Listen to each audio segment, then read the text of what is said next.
Hello everybody. Why are people born in the 1950s or the 1960s good at being frugal or broke or both? Let's get into this. If you're new here, it's nice to meet you. I'm Jane and my husband Mike does everything behind the camera. We're British, early retirees, we've got no debt, we've paid off the mortgage, and we live a thrifty, frugal and money-saving life here in Aude in the Occitanie region of the south of France. And every Wednesday, we invite you in for a mid-week money chat. Let's get on with this chat we've got for you today. Make sure that you stay tuned to the end of the video where I talk about the real difficulties that younger people are facing right now. I'm not ignoring you. We know you're there. We know you're suffering. Wait to the end of the video and I will talk about that.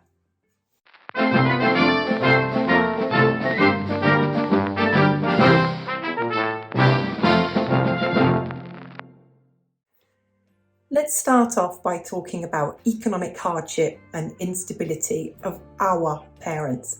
Both my parents were born in 1939. They were children in wartime and they grew up just after the war and they became teenagers in times where there was still rationing.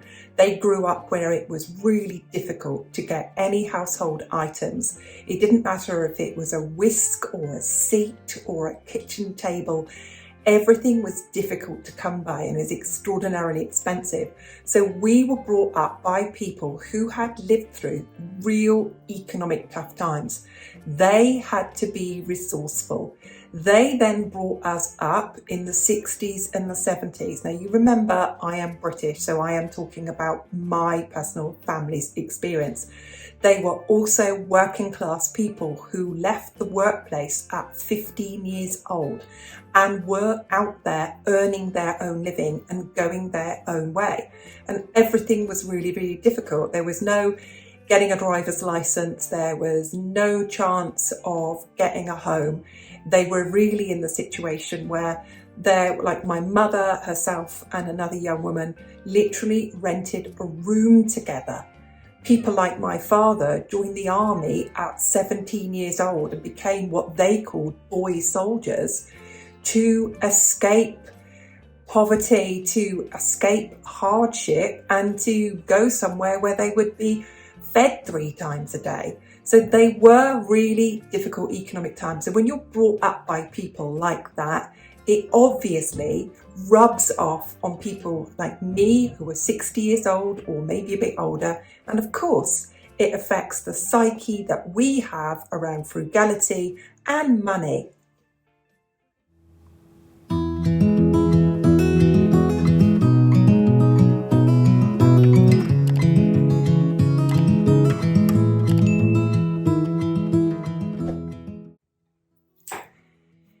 Let's talk about those of us who grew up making do with less, making do with what we had, and making do with the family that we had, and making do with the education and the upbringing that we had. So let's get going. We had to repair our clothes. There was no fast fashion. There were no big chains of supermarkets. There were no big chains of clothing stores. I know those of you who lived in other countries like America, yeah, you had things like Sears and the Sears catalogue, but we didn't have that. We had local boutiques, local shoe shops, we had local butcher shops, we had all of those local things. There were in cities the beginnings of supermarkets, but in particular where I lived, there were not. There were no cheap options for food. There was affordable options, but there definitely wasn't any cheap options. There certainly wasn't any affordable options for our appearance. We were still making things. I grew up with a mother who went to jumble sales to buy old jumpers so she could unpick them. We could sit there with our hands as she unravelled them and then we wound up the wool for her to knit us new clothes. I had a mother who taught me to knit, a mother who taught me to sew, a mother we saw at the time making things in our house, a father who grew vegetables, a father who went fishing. We had parents who had no time, money, energy, or resources at all to play with us. We weren't brought up to play. We did anything with our parents. We did the housework with them. We did the gardening with them. We went fishing with them. We picked blackberries with them. We mended things with them. We did housework with them. We swept up, washed up, cleaned the car, did the gardening. And from a very, very early age, we were very independent and looking after ourselves. You didn't get under your mum and dad's feet. You didn't get in their way. You went out from when it was light to when it was dark. No money, no telephone, no water, no food. Drunk from a tap if you found one. So yeah, we were super, super resilient, super, super individual, and super, super good at looking after ourselves from a very young age. That's not perfect. It's turned us into people with the tenacity to be pulled across gravel and get up the other side and go, oh well, bit of gravel. And that's not perfect, and that's not the world that we want for everybody. And I absolutely support better ways of bringing people up now. But it influenced us. Because of that, we did get the hard knocks in life. We did go without. We knew if we got a hole in our trousers, we were fixing it. We knew if our jumper suddenly got too small, you were helping your mum unpick it and knit a new one. My mum used to unpick my school jumpers and then knit them again with a bit longer and blend the wool in. So yeah, we grew up in those times of where you had to make do with what you had. There wasn't the easy ways of buying things affordably. So yeah, some things were cheaper, grant you. Housing was cheaper, food was cheaper, but everything else, absolutely everything else, especially clothing, nobody could afford a TV. If you had a TV, it was rented. Some people had a TV with a coin slot on the side. Electricity was outrageously expensive. We had one of those meters where you put coins in it and turned it, put 50p pieces in it. So no, we grew up with those kind of economic hard knocks of life.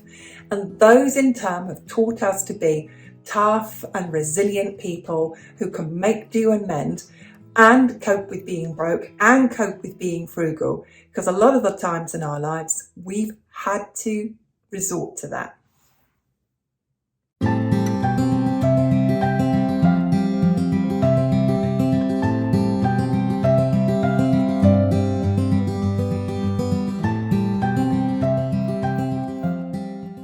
Let's talk about the changing job market and how it affected people like me. So I was born in 1965, left school in 1982, left full-time education in 1982. When I was after that, you can stay on in education in the UK after 16. It's more compulsory now, but it was definitely optional then. And it was quite normal that you went out to work if you came from a family where you didn't have money alongside your education after that. It was a very precarious working environment. In 1982 in the UK, 12% of the working population were out of work. It was really a difficult time in which to find a job. So the psyche that gave us, the character that gave us, is that you did anything and everything to earn money. I've had every job that you can possibly think of, and I'm sure lots of people of my age will say the same. I worked as a waitress, I've worked as a shop assistant, I've sold ice creams, and every single summer holiday from 14 years old onwards, I worked all the school summer holiday, and I used to spend that money on buying myself my clothes. And in sixth form, it was a time that if you wanted anything, if I wanted clothes, if I wanted to go anywhere with friends, if I wanted anything at all that wasn't the roof over my head or food, I had to provide that. And that was very, very normal. It was very, very normal that parents didn't give you those things. It was very abnormal that parents paid for anything like driving lessons. It was very abnormal if anyone had a car. I went to St Austell Sixth Form College, and the only students who had anything like that came from noticeably wealthy families. The rest of us didn't have that. We rode the bus for free to college. And that was that. We didn't have any other economic support. So we did anything and everything. We worked in supermarkets, we stacked shelves, and it continued like that for many years. Most of us didn't go on to further education because very few people did then. I think it was only about 25% of the population went on to education after 18 years old. I think it's leveled out to about 50%, but still, most people don't. It was really difficult then to find an apprenticeship, to get anybody to take you on. My sister and brother, who were slightly younger than me, came into even worse economic times and had something called YTS, the Youth Training Scheme, where the government actually gave money to employers to have young people in the workplace. And it was kind of like working for your dole money. It wasn't enough money to live off, and people were often exploited and not trained at all and literally given the sweeping up work. People who went into hairdressers and then spent 2 years sweeping up and at the end of it hadn't touched a pair of scissors. So yeah, there was exploitation going on. Work was difficult to get, but what did that do for us? It taught us if you had money and you needed to buy clothes, you bought clothes that would last you. You bought yourself a good coat. You bought yourself a good pair of shoes. You saved up and got a good quality pair of jeans. You knew that was it for a very, very long time.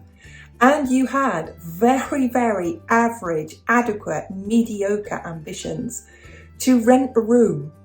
Mike talks about all the years that he just rented a room, an unheated room, may I add to that. And any people like that, you just knew your ambitions had to be moderate and realistic. You didn't aspire to have much. You knew you weren't going to be able to afford it. And things were economically very, very difficult. They might have been better in some countries.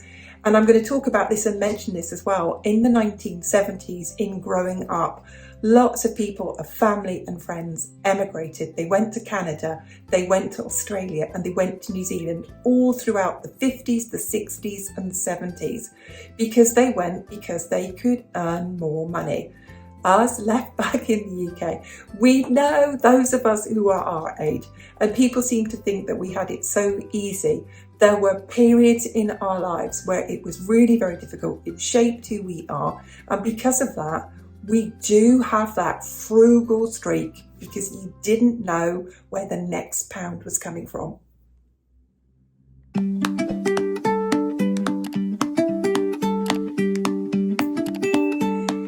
And I want to talk about the cultural messages that we grew up with. It wasn't easy to borrow money, and I'm glad of that. I'm glad that it was difficult to borrow money. I had my first store card before I ever had a credit card in 1990. Couldn't get credit until 1990. It wasn't easy. It was still frowned upon. It was still seen as borrowing money. When I had my first child, it was very, very normal to have hand-downs. I had a hand-down pushchair, a hand-down pram, a hand-down clothes. I even had second-hand nappies. I remember going out and buying new plastic pants for him to go over his nappies. But there again, we were still all using washable nappies. We always knew in a village when that baby was going to be due soon, because that mother would wash her nappies and have them out on the line, ready laundered for when she was about to have that baby. It was still difficult times. Going to look at my notes here. And I'm going to talk now in that cultural experience, those cultural times, about the boom and bust that we all lived through. So we went through all of those times of high unemployment in the early 1980s, of taking any job that you possibly can. No shame, no worries, just any job you possibly could get. And then the early 90s, again, another time of recession, and of course, the massive global economic mess up of the banks in 2007. So these have all shaped us of who we are. They've taught us all of the way that you are going to have periods in your life where you are going to be broke. where things are going to be expensive, where you aren't going to have any spare money, where you are just going to get by, where all you can do is hang on and survive. So when we look at times like now, which are awful, we know that we have to hang on. And now I want to talk about the dire situation that younger people are finding themselves in now.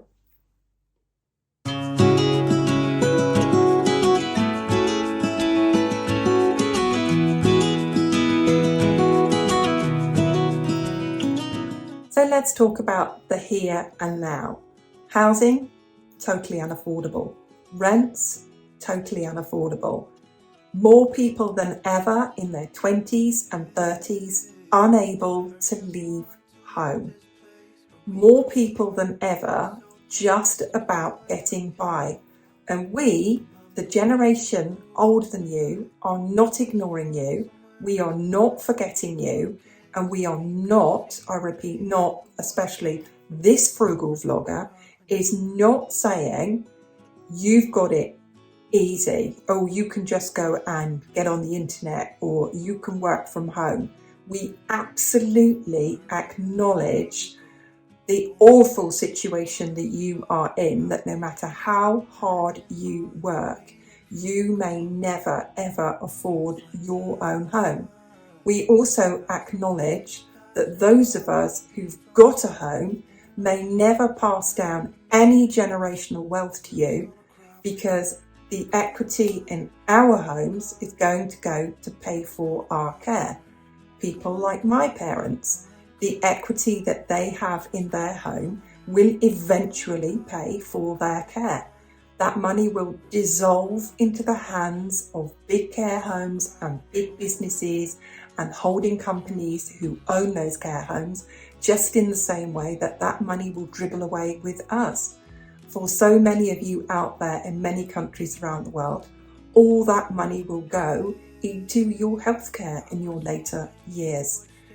Situations such as any support for any healthcare or any support for the elderly may not be there when you and I reach an age where we might need it. Therefore, the generations after that won't even inherit any money from the houses that we've bought. We absolutely acknowledge the situation these people are in. We do not want you to think that we don't care, because we do.